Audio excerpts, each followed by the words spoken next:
Welcome to the Smarter Leadership Podcast, where we explore the power of leadership, from overcoming challenges to shaping cultures and building a lasting legacy. Through inspiring stories and insights from our guests, we'll share transformative lessons to help you thrive in today's interconnected world. I'm Tucci Ivowi. Join us for conversations that will inspire thought and action. Matthew Kofi Gyeni is an accomplished international e-commerce director with extensive expertise in the fashion and sporting goods industries. Having risen through the ranks of major brands such as PVH Core Tommy Hilfiger, Ben Sherman and Jack Wills, he specializes in trend analysis, multi-channel retail, product assortment planning, and fashion design. Kofi has consulted for other global brands including Hugo Boss, Sennheiser, and Hackett. With a proven track record of leading teams and managing multi-million euro e-commerce businesses, Kofi excels at driving online growth across global markets. Kofi, it's great to have you here today. Nice to be here.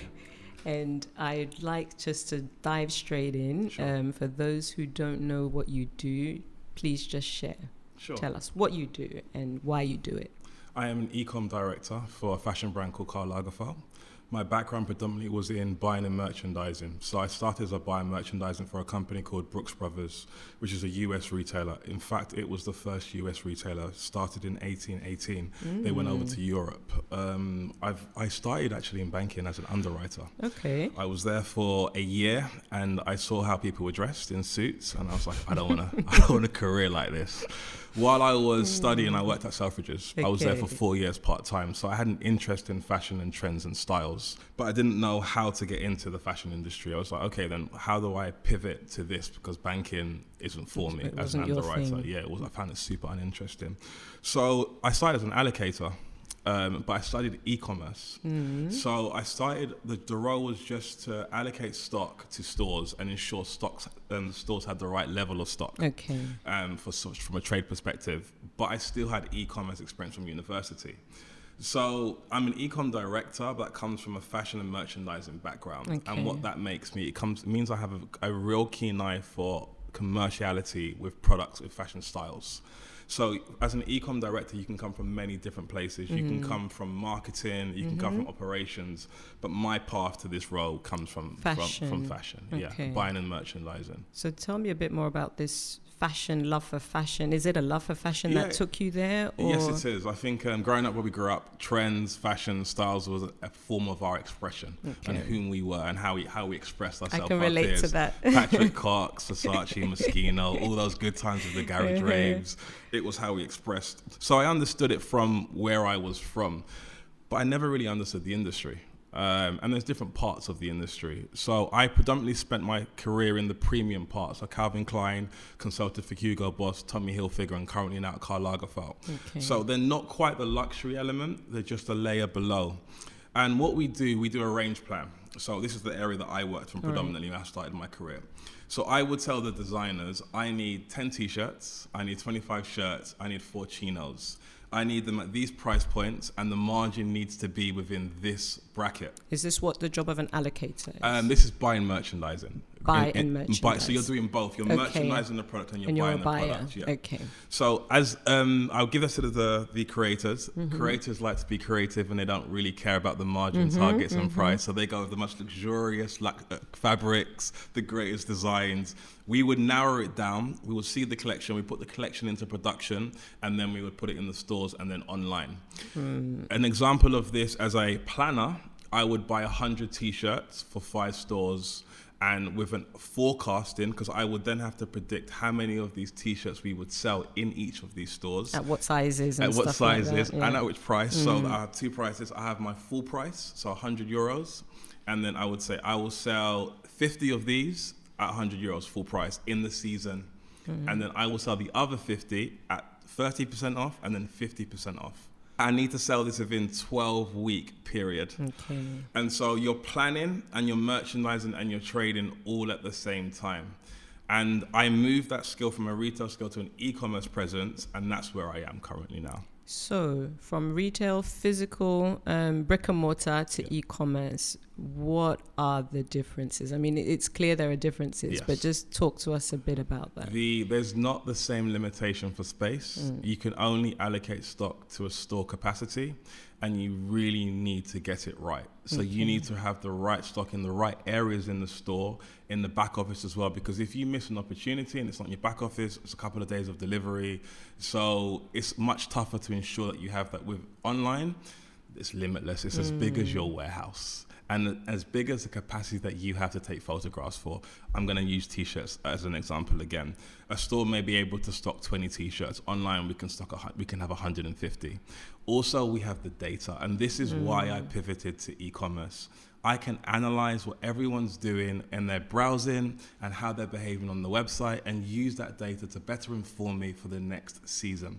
When I go back to Amsterdam, I will be looking at fall 25 collection.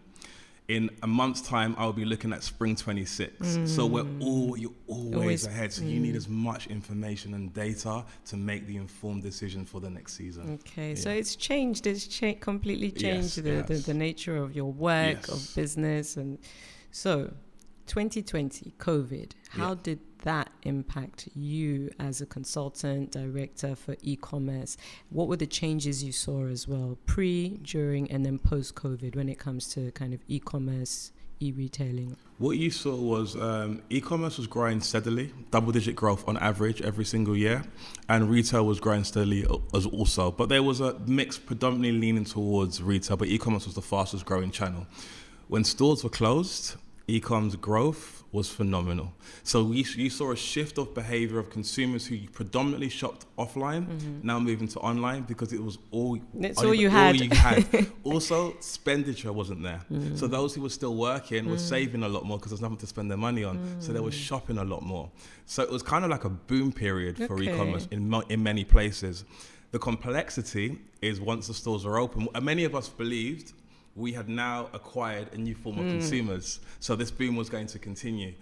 What happens when the stores opened, e-commerce dropped. And for the first time in my career in e-commerce, a lot of retailers were struggling with growth, single-digit growth. Some of them were even declining.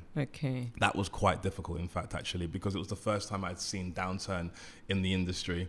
And a lot of Amazon, I believe they were going to build 26 new warehouses. And Amazon's not one of my favorite companies, but they are one of the market leaders in what they've done in such a phenomenal way. When they're saying they're going to build 26 warehouses and then post-COVID, they're like, no, we're not going to build them. It kind of shows you how optimistic we all were. And I'm not sure if you're aware of what's happening with Nike. The previous CEO who came from eBay, he bet hard on, we call it D2C. He really believed direct to consumer. Direct to consumers. He really believed that was the way forward because of the boom of the consumers and that they saw all this wave, but we got a bit arrogant. We should have understood that they're here because there's nowhere else to shop. So there was a little bit of downturn, and I think we're now steadily moving up into the right direction. Also probably because they were excited just to go back out and you know, be out, see people, touch things, and you know. When you look in hindsight, it's like it's obvious, but at the time we just hadn't seen that explosion. It was incredible.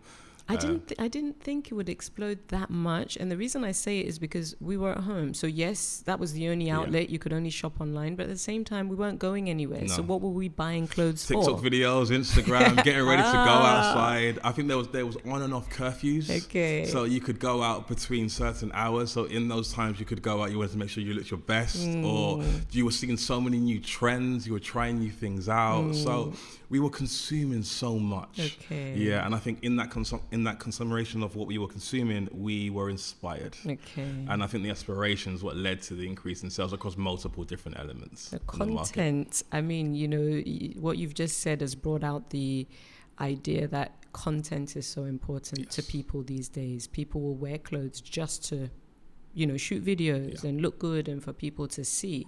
And do you see that as playing a big role in your industry? Like when I say your industry, fashion, generally? Yep. I worked with a small Dutch company, and they've been running for about 3 years, like five ladies. A lady called Florina owns the brand. It's called Floral. And they do sustainable basics. Just do core classics for the wardrobe, and then they have seasonal colors. they were able to get organically, I think Hailey Baldwin, Kim Kardashian, Kylie Jenner to wear it organically. So they didn't pay for them. They all wore the items. The brand went viral. So what you see is just, well, they have an enormous platform, but for them to wear it out of choice and just be seen wearing those products, it brought in a wave of consumers. So the platform that's in regards to endorsement you can't pay for. Yeah. And organically. So content is imperative. But the audience also understands authenticity. So if you are obviously selling something to an audience that's not interested, they're not gonna. You can't force viral. You know, there's multiple pieces on how something can go viral, but you can't define whether something is going to work or not. Yeah. You take your chances and you hope for it, but you don't know if you're going to get it. So talking of taking chances, I mean, it's not a chance. You talked about the fact that, you know, you do your research. The beautiful thing about digital and online is that you actually have access to data. Yes. But when you do your planning based on, you know, the online retail world, how much, let's say, succeeds and how much fails, if I can put it that way? We have a KPI called sell-through. And sell-through. And what that shows is how many items have you sold through in a season. You have a full price sell-through. So how much have we sold at full price within this season? And then what have we sold at markdown for your total season? Full season usually lasts between 8 and 12 weeks. That's your full price season. So you usually would like to target a sell-through of between 60 and 70%. If you've achieved that, that's a good season. Good. Okay. Anything lower than 50, so if you're at 40 and 30, it's a bad season. Because ultimately what that means, you need to sell more of your stock at markdown, which means your profitability and your margin is lower. Some brands are really smart with this. They go for a full price sell for 30%, knowing they're going to sell most of their volume at markdown, because markdown is what gets the consumers in. But I would say a healthy premium luxury brand, you're looking for 60 or 70%. Okay. Yeah, and that's the key KPI to let you know if you've done well. So you as an advisor, as a consultant, how, you know, what shapes your thinking? How do you define trends? What makes you look into the future and say, I think next season, you know, spring 2026, these types of things will work well? And I often look at what people are wearing. Everywhere I go, I'm really watching what people are wearing in particular places. So if I'm in Soho in London, I'll sit at a coffee shop and I'm really watching if I see any patterns of sneakers or dresses or particular prints, but being worn by who people I feel like are really early adopters. I'll check out what the stores are doing, so luxury brands, the market stalls. I also talk to the youth and ask them what music they're listening to, what films they're watching, what books they're reading, and just trying to get an element. There's a few magazines I also look at, WWMD, and some other websites, and I just read about trends, and then I kind of put it all together, and then I sit with the designers to see what they've seen, and then we build from there. It's hit and miss. Okay. What you kind of want to do with a collection is have your core. As a premium brand, you will always have a part of your collection which you are defined for. And in that, no matter what the seasonality is, you will always find that in your brand. And that should account between 20 and 25% of your business. Okay. So you always protect that part. It's like a classic. Core, like Polo Ralph Lauren, you're always going to find a polo with a certain horse on it. Without any time of the year. You always kind of want that part. Then with the fashion pieces, because you can hit or miss, you do a percentage of that. And then you do your basics. Okay. Like one CEO I worked with called Stefan Larsen, he said he calls it classification business. It's like chinos in 100 colors, t-shirts in 100 colors. That's your core business. So the trend part in the space I am in, because it's premium, it's about 20 to 30% the fashion part. Okay. Yeah. So it's low risk within that reason. Okay. Yeah. And your personal style. Yeah. Tell me about it. I would say it is quite luxury. I don't like heavy branded. I like fabrics and shapes. I like understated. And I like anything from anywhere. I could buy something nice from COS. I can buy something nice from Loewe. It doesn't really matter. If I feel I'm a good fit and it expresses who I am in a way, then I'm for it. I think fashion is expressive. It's a way you express who you are. So who are you? So, I mean, I've known you for a number of years, and there's still a lot I don't know about you. I see you today, I see you another day, and your look is different, your style is different. So what motivates you generally in life, in your work? Good question. In my work, I love working with vibrant, creative people. Okay. And values. So freedom, autonomy, and bravery. Freedom, autonomy, bravery. Yeah, it's actually how I lead. Okay. Yeah, so I would say I am a quiet leader with a quiet strength. I'm distant, but I'm close. Okay. Yeah, that's how I would describe my sense of being. I'm very observant. I have strong, my core values that I believe in, which are freedom, bravery, creativity. I stand by. I'm a man of principle in those regards. But I'm also fair and fun. Yeah.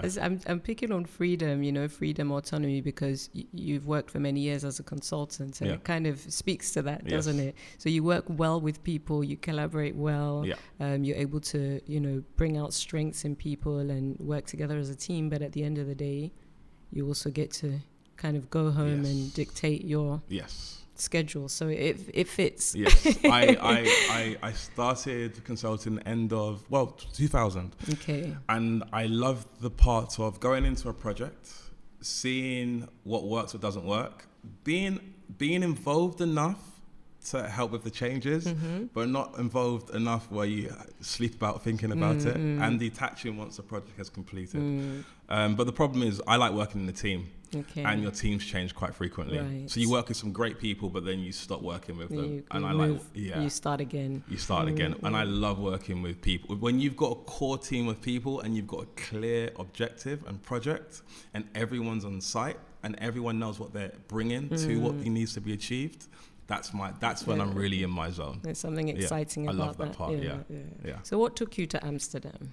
PVH, they're the parent company of Tommy Hilfiger and Calvin Klein. Their global headquarters for Tommy Hilfiger is in Amsterdam, and their European headquarters for Calvin Klein is in Amsterdam.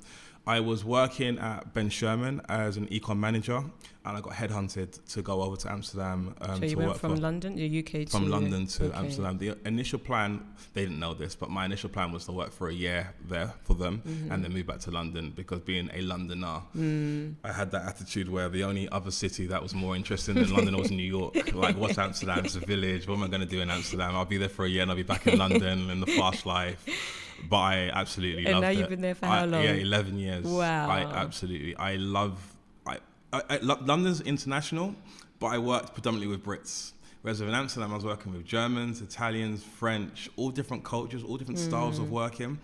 I knew Tommy Hilfiger was big. I didn't know it was a $1 billion company. Okay. I had no idea until I'd worked there. I learned a different side of the European market, because in the UK, we are brilliant at merchandising and planning, because that came from the Burton Group, which went on to be Top Man. So I'm a bit biased, but I would say the best merchandisers come from the UK. Okay. But we're really focused on our market, just the UK market, because of the size of it.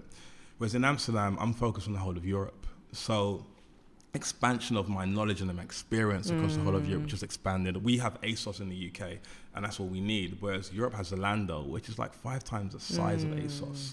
So you just start to understand the scope of it. So I've been there for 11 years, worked at Tommy Hilfiger for 7 years, had a fantastic time, and then changed industries. And they're quite a liberal people, aren't they? Yes. And so it probably fits with that value of yours, freedom. Yes, absolutely. If you don't bother anyone, they don't bother you. Everyone cycles. You don't even need a car. Everywhere within the circle or the ring in Amsterdam, the A10 they call it, is 20 minutes away. So if it's not windy, even when it's windy and it's raining, you see people cycling with their umbrella in their hand. It's just chilling, So you were saying while you were there, you changed career. Yeah, I went into fitness. I sold protein shakes for a year during the start of COVID. Okay. Because I was in fashion for such a long period of time, I wanted to see if I could use my skills in a different industry. I hated it. Because fashion I understood, and I realized it's part of me. Whereas selling protein shakes, even though I take them, I don't care to sell them. And that was also like online. It was all online. A brand called Body and Fit. It just wasn't. Wasn't my insight. That's one thing I do. If something isn't working, I won't stay around. Okay. I will move. Okay. I think life's too short. But are you able to just stop and get something else, or do you move when you get something else? No, I stopped. I took 3 months off. Okay, and so then, you really know this is not for me. No, it's something really isn't for me, and I'm dreading getting out of bed. I stopped. Yeah, and then I take a few breaths, and then I'm like, all right, pivot into something else, and I went back into fashion. Yeah, Okay. And I stayed in there since. Awesome. Yeah. So Kofi, sustainability is a growing concern, definitely in the fashion industry. How do you see, e-commerce brands, addressing this trend or addressing this need for sustainability whilst also maintaining profitability? That's a really good question. I know the EU has introduced a new law where every company based in the EU needs to have traceability documentation to show where they're gaining their fabrications and their factories are coming from. So in terms of slavery, unethical ways of gaining the cotton, how the cotton is being made, everyone needs to show the factory. So there's more responsibility, and there's heavier fines for companies that are not abiding by this. But the real complexity comes from our industry is about seasonality and buying more.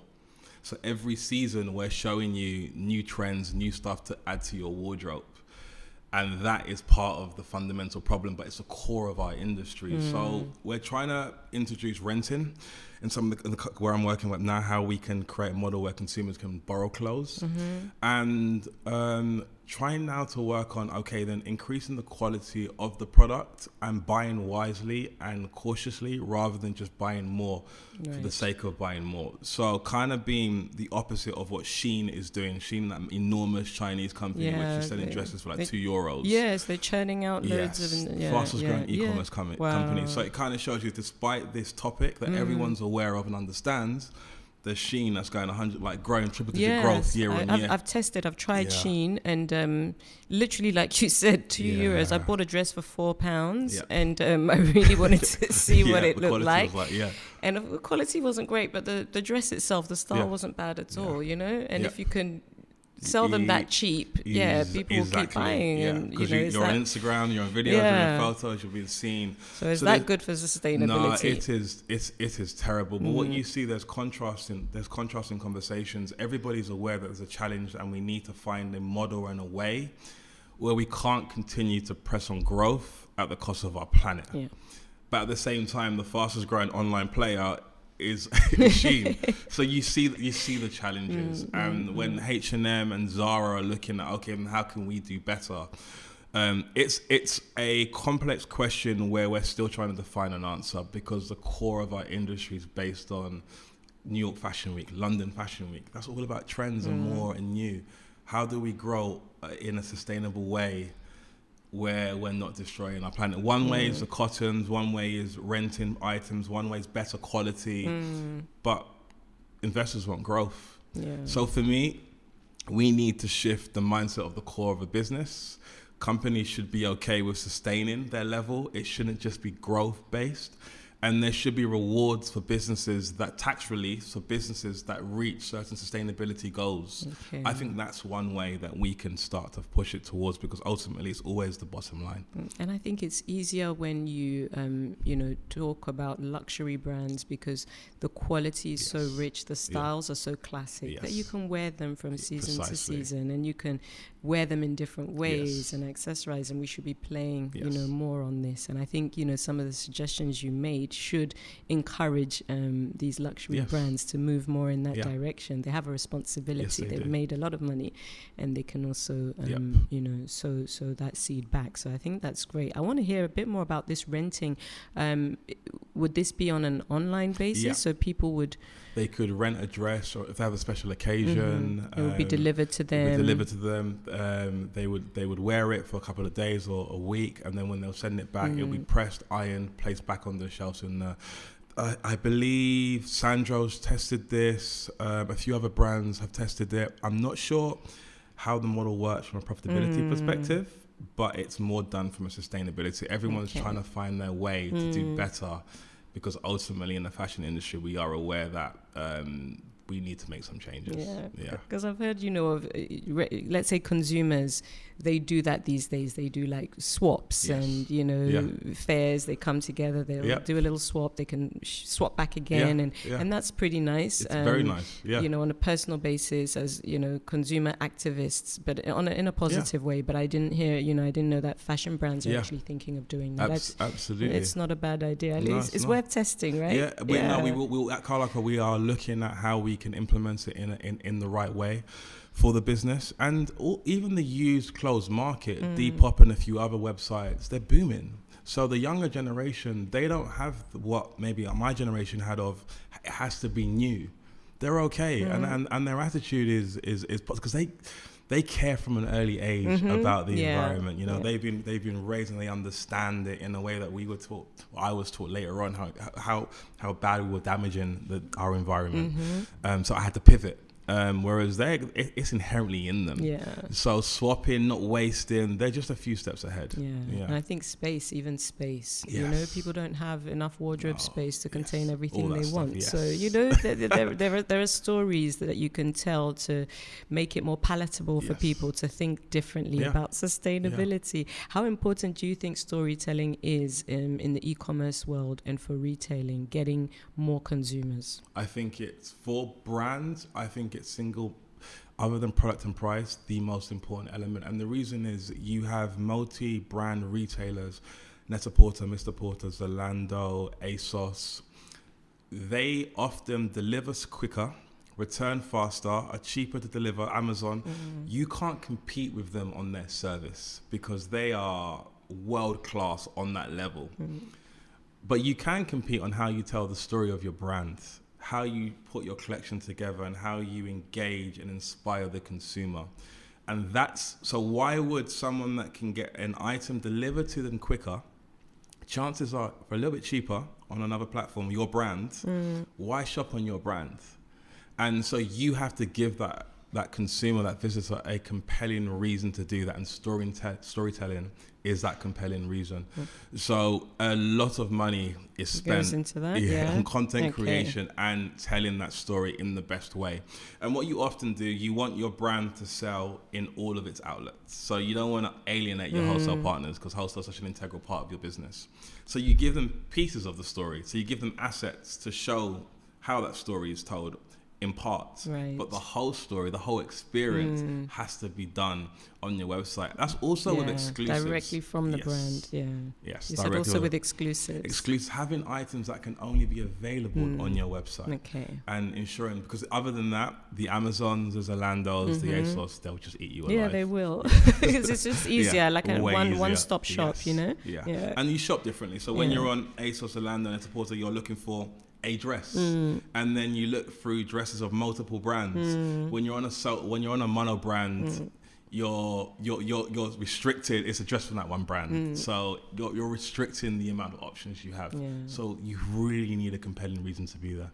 So brands, what are some of your favorite fashion brands? I love Loewe, but I also love COS. Okay. I think those two are my favorite. I feel because they both have simple, classic crazy styles. Loewe, crazy, funny, funky designs. I like Rick Owen as well. I like Rick Owen in particular because despite where fashion's been and all the places it's gone with colors, with styles, you can tell someone that's wearing Rick Owen from a mile away. Okay. So any brand that you can see, that's that brand. I love Ralph Lauren as well. Strong identity, that's the key word. I love brands with strong identity. I love Ralph Lauren. I feel from when I was 11 to now, it's the same.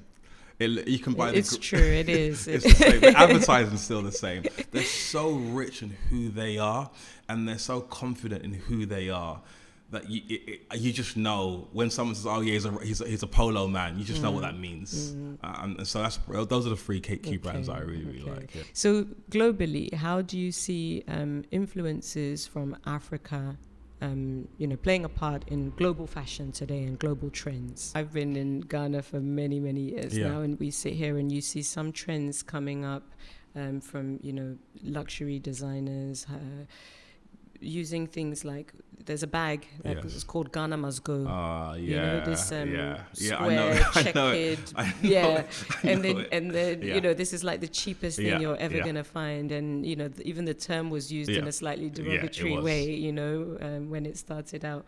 But then you see global brands adopting that, Yeah. and I think Balenciaga did making- yeah. so then you say, okay, they are taking Yeah. inspiration and taking, you know, things from Africa, and they're building something with it.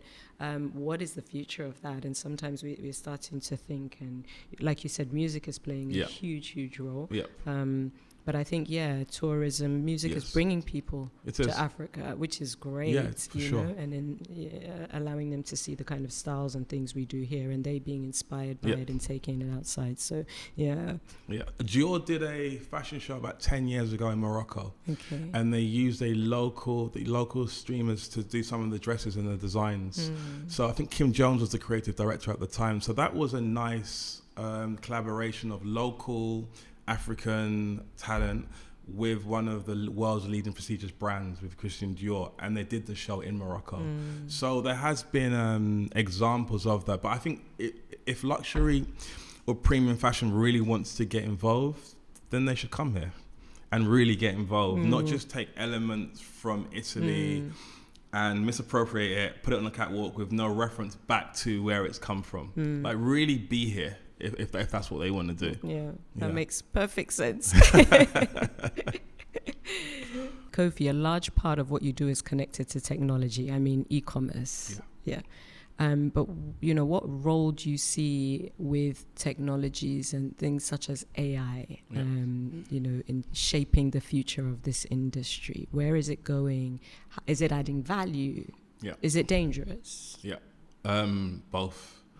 The value added, it will efficiently help us cut the amount of time that we're spending in certain areas. I'll give a small example. So with e-commerce, what my objective is with my team is to get as many people that land on my website, or the website, I should say, to get to add to carts. So add to cart. And then once they've added to cart, the second phase of my role is to ensure as many of them go through the checkout. Right. The first phase is to inspire you enough for you to want to add to cart.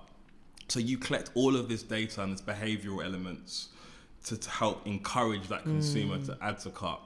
We use AI, but in a simple form, to show products which are more likely for you to click add to cart.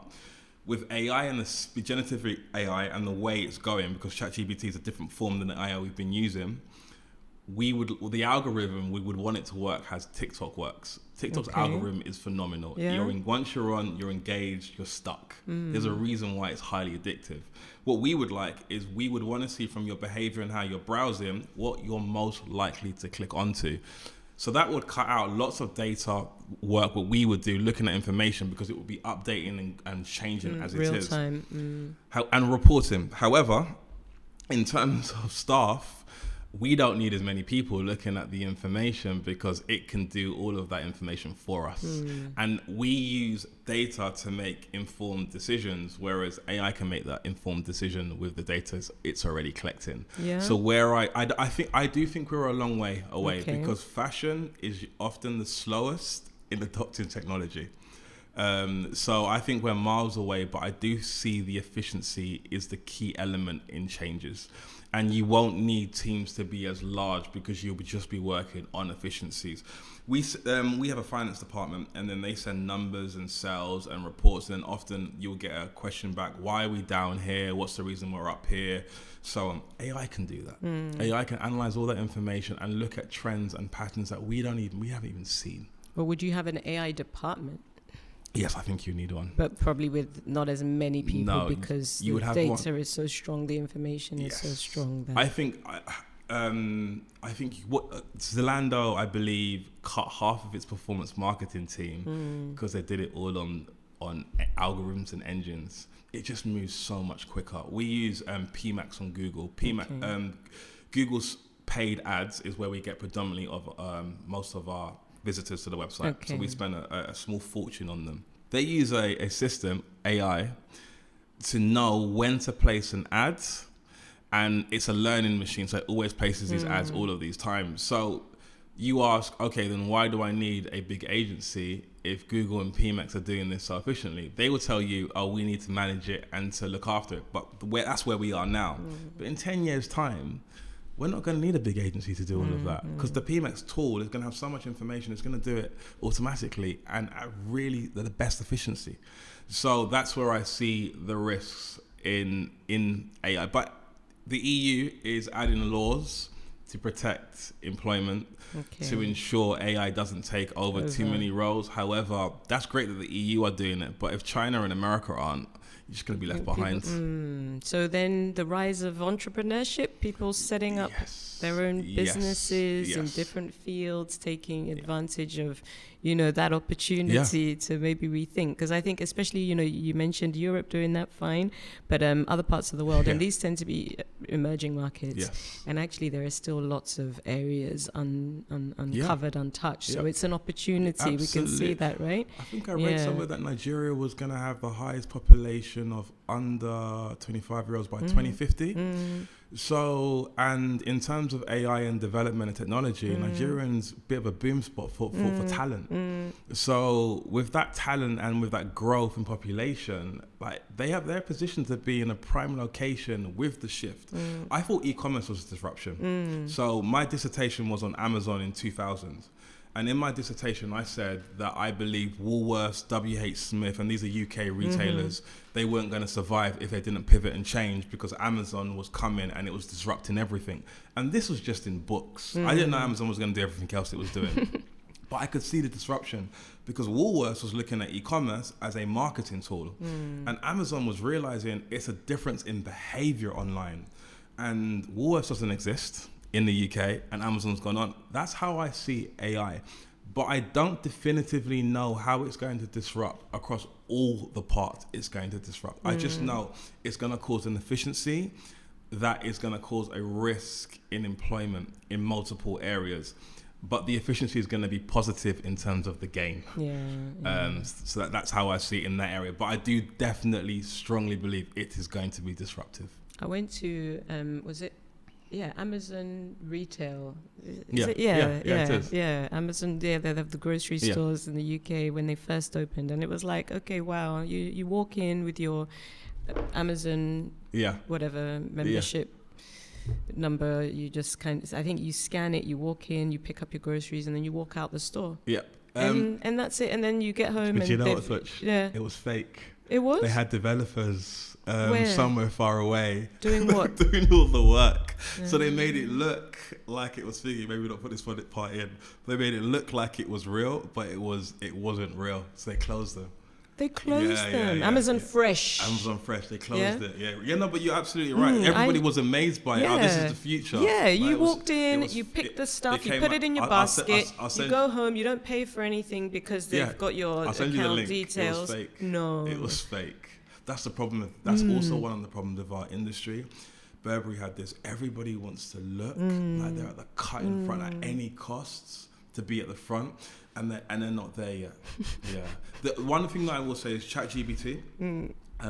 They are way ahead in terms of where they are with the AI, because Microsoft and Google, who you would have expected to be leading, are way behind. And now everyone's like, okay, then how do we use their technology and implant it in what we're doing? Even Apple have done that. Whereas before, everybody was doing their own research on AI, but they're so far ahead that everyone's kind of getting in line. And I believe that OpenAI is going to be the version of Google for AI. Okay. So I don't know where that leaves Google.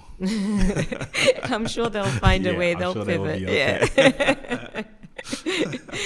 So when you're not immersing yourself in the fashion and e-commerce world, what are you doing? What keeps you kind of motivated, and also what keeps you grounded? I listen to loads of podcasts. So the rest is politics, the rest is entertainment, sports politics. It's where I get most of my information. BuzzFeed, the technology one. I like a range, just even if it's not something I'm fully immersed in. I find different conversations from different topics and different views really interesting. I like the same people. I've got like-minded people around me for good reason. but I do like to hear and understand opposite views. I think it's important.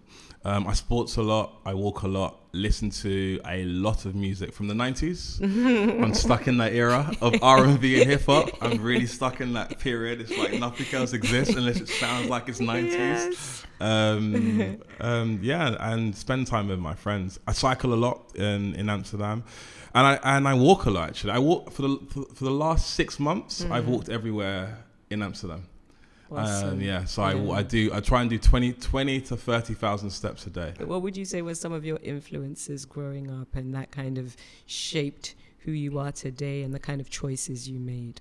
My neighborhood and my community. I was with a lot of people who were from single parent backgrounds, difficult backgrounds, but there was a determination and a focus of the friends and the people I had around me to make things better in any aspect of their lives. So I think from an early age, we were man children, where we were young, but we had grand ambitions to do more than what we had seen. So I think my environment and the friends I had around me, my parents, in terms of education and studying, and how if you did something you didn't enjoy for long enough, you would pay the rewards for it. So the element of discipline. I gym a lot. I don't particularly enjoy going to the gym, but I do enjoy the results. So I practiced doing a set, being tired, my arms hurting, but understanding that just pushing through and the benefits, and then knowing that I'm getting stronger. I'm also running. I used to run for a little bit. And when I started running, I hated it. But just pushing through those barriers. But I think that came from my environment. And then the typical, the standard leaders, I think I find Obama inspiring, not so much for his policies and stuff, but when he speaks, how articulate and intelligent he speaks, and his knowledge on multiple topics. Nkrumah, I think super, super inspiring. Just having the vision, the visionary so early for what he wanted for Ghana and for Africa. I find visionary people who see beyond what's around. I find them inspiring. Yeah. So a lot of what you do, even in your let's say spare time, it's about growth. Really. Yes, it is. Seeing beyond where we are and beyond what we can see. And I think that's why I like technology. It's going beyond what can be seen and further, but for the good. Yeah, for the good. So you spent a good part of your years, your career in fashion, in the fashion industry, largely through e-commerce. What's next for you? You tried, protein different types of brands, fitness, that didn't work for you. What are your you said something earlier about Yeah. if AI is disruptive in terms of the workforce, that means there'll be loads of entrepreneurs. I would like to help and consult and give 3 hours unpaid to giving them the tools and the knowledge that I have in what they need. Because I consulted for a few smaller companies in the Netherlands this year, and it went. I really enjoyed it. I have an element of my freedom, the way I would like to work, and you partner with a business. So anyone who has like strong, brilliant ideas, but just a little bit lost on what directions to take from an e-com perspective, digital. I would like to stay in that field. That's where that's me at my best. Yeah, that's nice. Yeah. That's awesome. Yeah. So would you like, because this is still, we've spoken and you've shared a lot. There've been so many insights. It's still a very gray area for many people. Although, to be honest, this is the world we live in now. Yeah. It's just some of us are ahead and some of us are trying to catch up. But would you have any advice for anyone looking to enter into this industry? Yeah, sure. I would say we got Google. So look online into what you are passionate about within the industry, because there is a lot of information. Be patient, take your time, absorb the information. There are free courses. I would advise to try and I'll give you some links of some of them that are available after, so they can look onto them. Okay, great. Test. It's really not that difficult with AI to build a website. Understand the core small principles, and be patient. Yeah. Okay. Yeah. Be patient. Yes. Yeah. That's a guy still learning. Test, experiment, but at the same time be patient. Something will come out at some point. That is e-commerce. It's test and experiment. That's the core of e-commerce. You're always optimizing. you're always trying to do more and to optimize every part of your website. So it's good that you said that. That is a core element. Yeah. Cool. Yeah. And then finally, we've acknowledged you based in Amsterdam for some time now, 11 years, but you've been coming quite frequently, I guess, these days to Ghana. Yes. Any plans for yourself in Ghana? Yes, I would like to buy some more lands and build affordable homes. I've always had real estate as a side interest, so that's something I would like to do more of. And I would also like to, if there were young budding entrepreneurs who would like to do something online, I would like to coach. Okay. Some 3 hours, just some little bit of coaching and guidance Nice. in that area. So I will be spending a lot more time in the future in Ghana. Lovely. Sure. Yes. I'll be sharing Yes. your details, and absolutely. put a link on the For sure. on the YouTube page for Yes. people to Yeah, find you, because I like think that. it would be really value added. People would appreciate it, Yeah, I would and love it would to. help towards growth. Yeah. So Yeah, I'd love to do that. awesome. That's a nice way to end. Yes. Giving back. Yes, indeed. So all what I've had. Yeah. Thank you so much, Kofi. You're Thank welcome. you for joining me You're welcome. today. It's been a pleasure. Yeah. I enjoyed myself. Thank you. Awesome.